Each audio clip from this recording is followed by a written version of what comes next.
A'udzubillahiminasyaitonirrajim. Bismillahirrahmanirrahim. Assalamualaikum warahmatullahi wabarakatuh.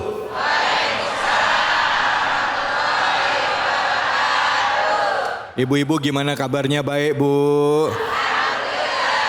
Bapak-bapak gimana kabarnya, Pak? Alhamdulillahnya kenapa lemes banget. Kayak habis begadang. Baik.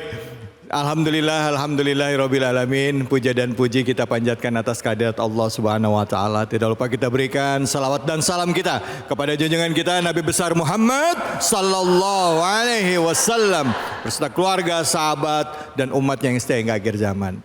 Alhamdulillah, ibu-ibu, bapak-bapak yang hadir di sini di Masjid Al-Muhajirin Bekasi. Nah, dan juga pemirsa yang ada di rumah, khususnya pemirsa iNews yang selalu setia setiap akhir pekan menunggu acara kesayangan kita semua, yaitu Cahaya Hati Indonesia. Nah, dalam silaturahim kali ini kita tentunya akan membahas juga tema-tema yang sedang viral. Tapi sebelum kita membahas tema yang akan hadir atau yang akan kita bahas, izinkan saya dulu untuk memperkenalkan guru-guru kita yang sudah meluangkan waktunya untuk membagi ilmunya di kesempatan kali ini.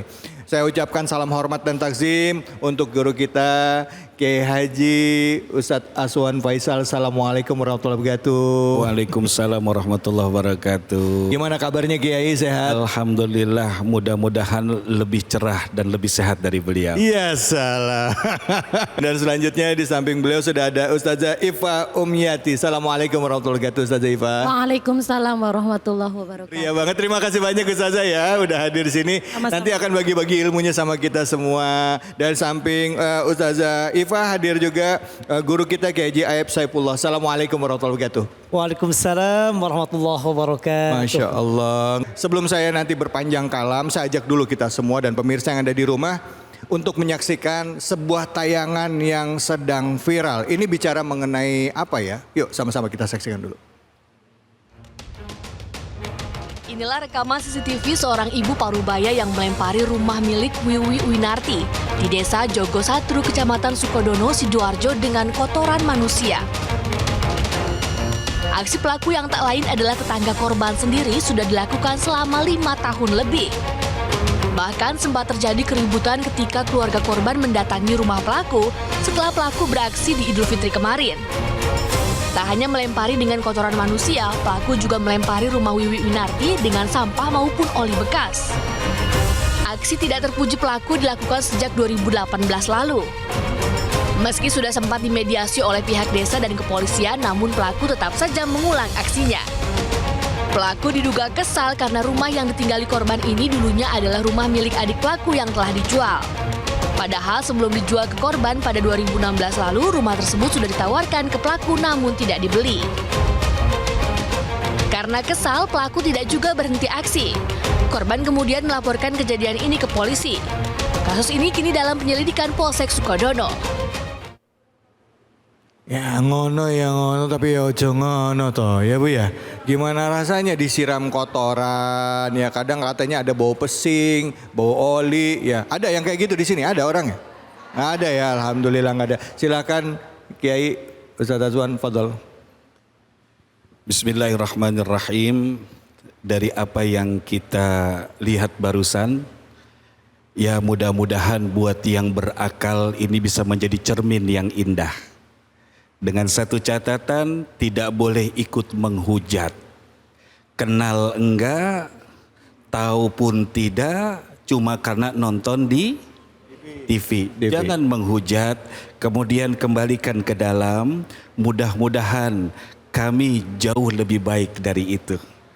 Karena segala sesuatu yang tampil di hadapan kita mestinya menjadi cermin kebaikan buat kita, bukan menjadi cermin yang lebih buruk buat kita. Memang kalau kita menghadap ke cermin, yang mau dilihat yang cakepnya apa yang jeleknya. Cakep. Jilbab miring dikit aja repot ya. Iya. Apalagi pikiran yang demikian. Baik, terima kasih banyak Ustadz Azwan. Silakan Ustazah Ifah menyikapi ini bagaimana? Apa yang Bismillahirrahmanirrahim. Terima kasih Mbak Holid.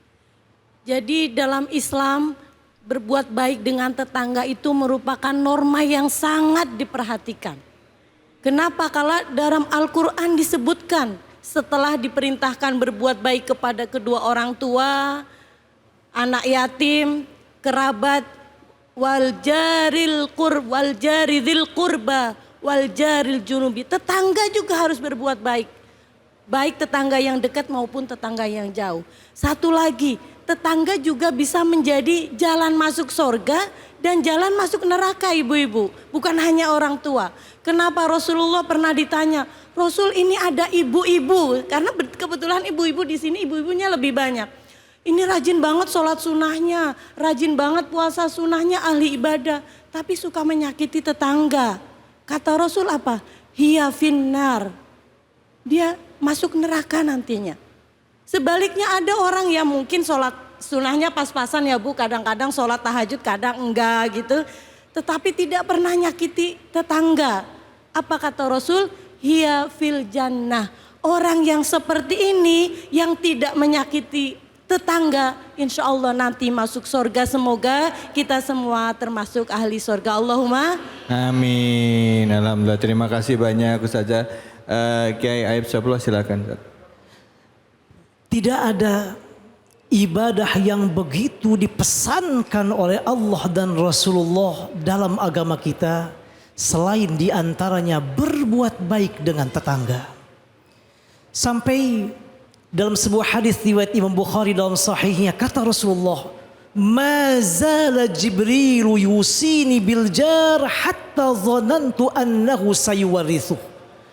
Malaikat Jibril kata Rasulullah selalu berwasiat kepadaku, berbuat baiklah kepada tetangga, berbuat baiklah kepada tetangga, berbuat baiklah kepada tetangga, sampai aku mengira tetangga yang satu dengan yang lain akan dapat saling waris mewarisi. Masya Allah. Bahkan Ustaz David yang berbahagia, Nabi Muhammad dalam hadis yang lainnya, hadis riwayat Imam Bukhari dan Muslim dalam sahihnya, sampai bersumpah 3 kali Bapak Ibu bahagia. Wallahi la yu'min, demi Allah tidak beriman. Wallahi la yu'min, demi Allah tidak beriman. Wallahi la yu'min, demi Allah tidak beriman. Ditanyakan oleh para sahabat, "Qila man huwa ya Rasulullah?" Siapa dia ya Rasulullah? Kata Rasulullah, "Alladzi la ya'manu jaruhu bawa'iqahu." Orang yang tidak pernah bisa memberikan keamanan untuk tetangganya atau orang yang selalu menyakiti tetangganya. Dalam hadis ini Rasul mengatakan, demi Allah dia tidak beriman. Bahkan terakhir ada hadis luar biasa lagi, hadis riwayat Imam Bukhari dalam sahihnya dan Imam Muslim juga demikian. Sampai Rasul mengatakan, la yadkhulul jannah, tidak akan masuk ke dalam surga. Siapa? Man la ya'manu jaruhu bawa'iqahu.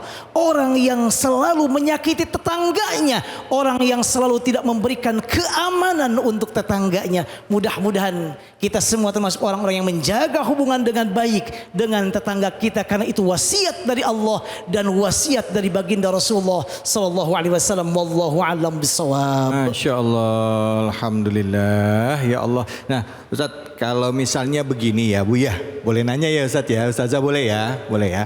Seandainya itu kan kondisinya tetangganya baik-baik aja. Nah kalau kelakuan tetangga kita bikin gemes banget mau kelakuannya. Misalnya pas kita lagi sakit gigi, dia nyetel musik kenceng banget, ya. Kita harus gimana ini ngeladepin orang kayak gitu? Ada nggak Bu kayak gitu Bu? Hah? Bu ada nggak Bu? Ada yang gini, ada yang gimana nyikapinnya? Hati ini udah nggak tahan gitu. Silakan Ustaz Azwan. Kalau menyikapinya ada beberapa cara. Artinya begini, ketika kita mensikapi sesuatu yang kita anggap kurang baik pun kita harus melihat cara kita bersikap. Misal kita anggap benar dia salah. Terus kita suruh tuh preman tetangga sebelah ngamuk ke sana. Kira-kira yang salah ketemu benar atau yang salah ketemu yang lebih salah? Salah ketemu lebih salah. Iya. Nah, ini pun ada cara dari ulama kita. Boleh kita bertanya kepada tetangga kita dengan catatan kita pun tahu karakter tetangga kita. Misal kita minta anak kita datang mengingatkan, kalau kita tahu itu tetangga galak, suka main pukul, membentak, memaki, baiknya selamatkan anak kita, nggak usah ditegur. Atau yang kedua, Kalau kita tahu tetangga kita itu karakternya sebenarnya baik, cuma karena saking asik habis lebaran dapat THR 2 kali, dia lupa nyetel musik kenceng-kenceng. Iya.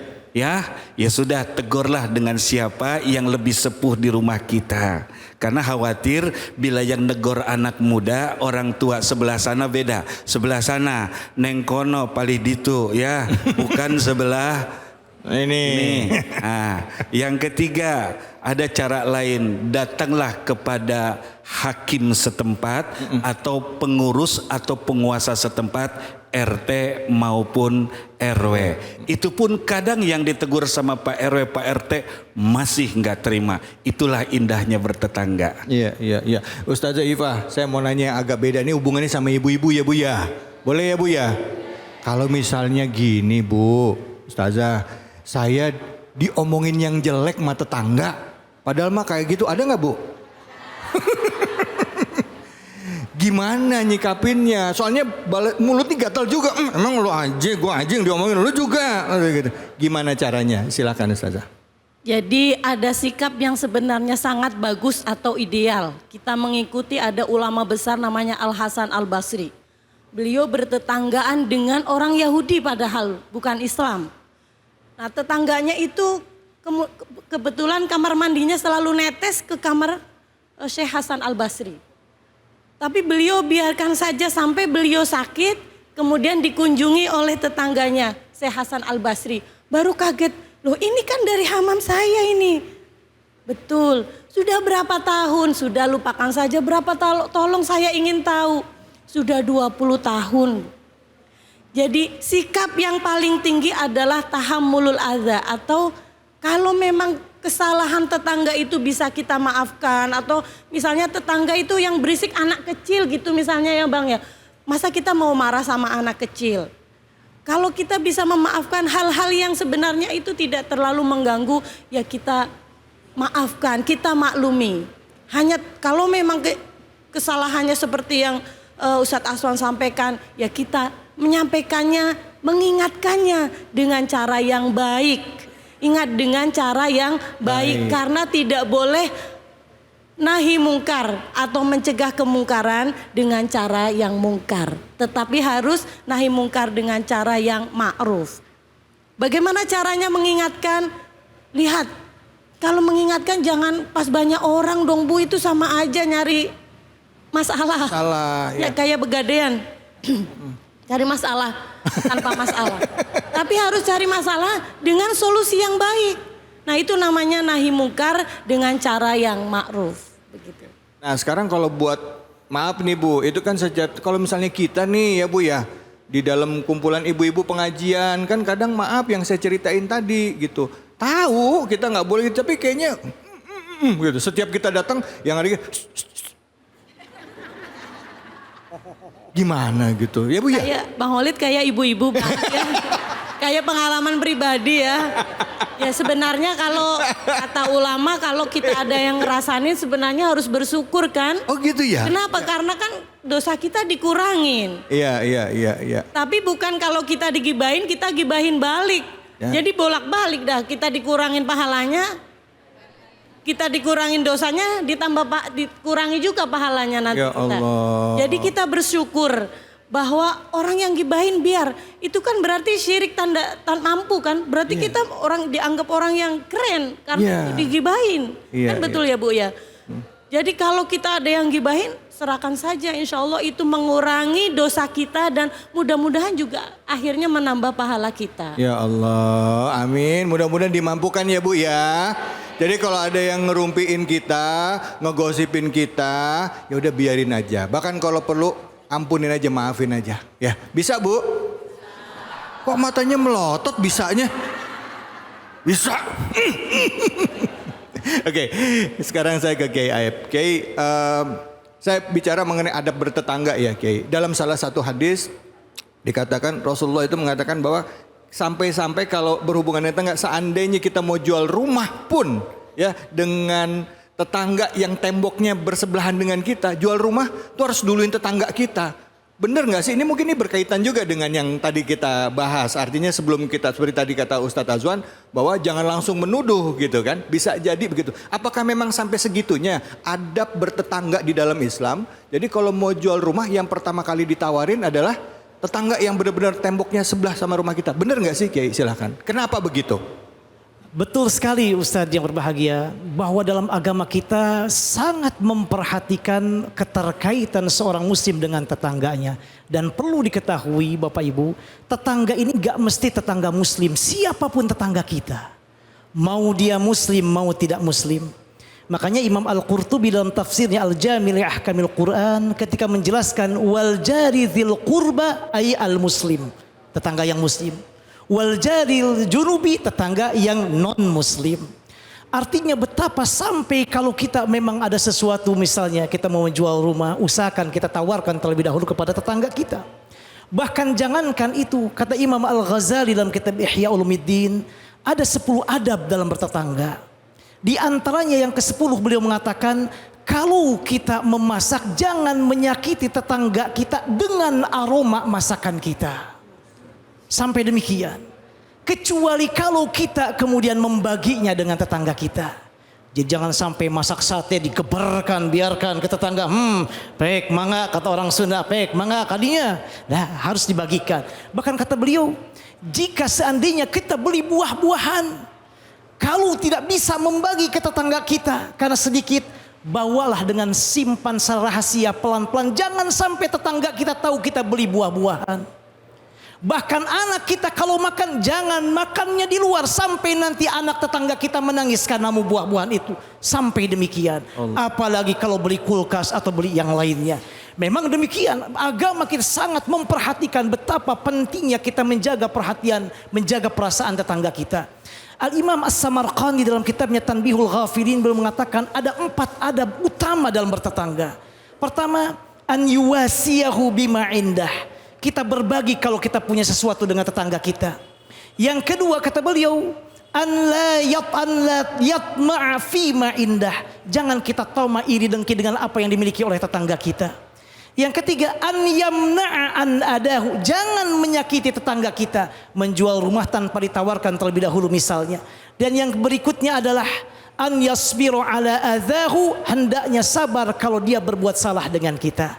Mudah-mudahan kita termasuk orang-orang yang menjaga hubungan dengan baik dengan tetangga ini. Wallahu a'lam bishawab. Masyaallah, alhamdulillah rabbil alamin. Terima kasih banyak guru-guruku yang mulia dan pemirsa iNews di rumah, ibu-ibu, bapak-bapak yang ada di Masjid Al-Muhajirin Bekasi yang sudah hadir. Mudah-mudahan ilmunya bermanfaat. Amin ya. Ya, itulah adab bertetangga. Islam itu mengatur sampai bertetangga aja diajarin ya. Bahkan dikatakan tadi la yu'min, tidak beriman kalau sampai ada orang yang nyakitin tetangganya. Jangan kemana-mana, kita akan lanjutkan lagi. Bahasan kita menarik sekali. Hanya di mana? Di Cahaya Hati Indonesia.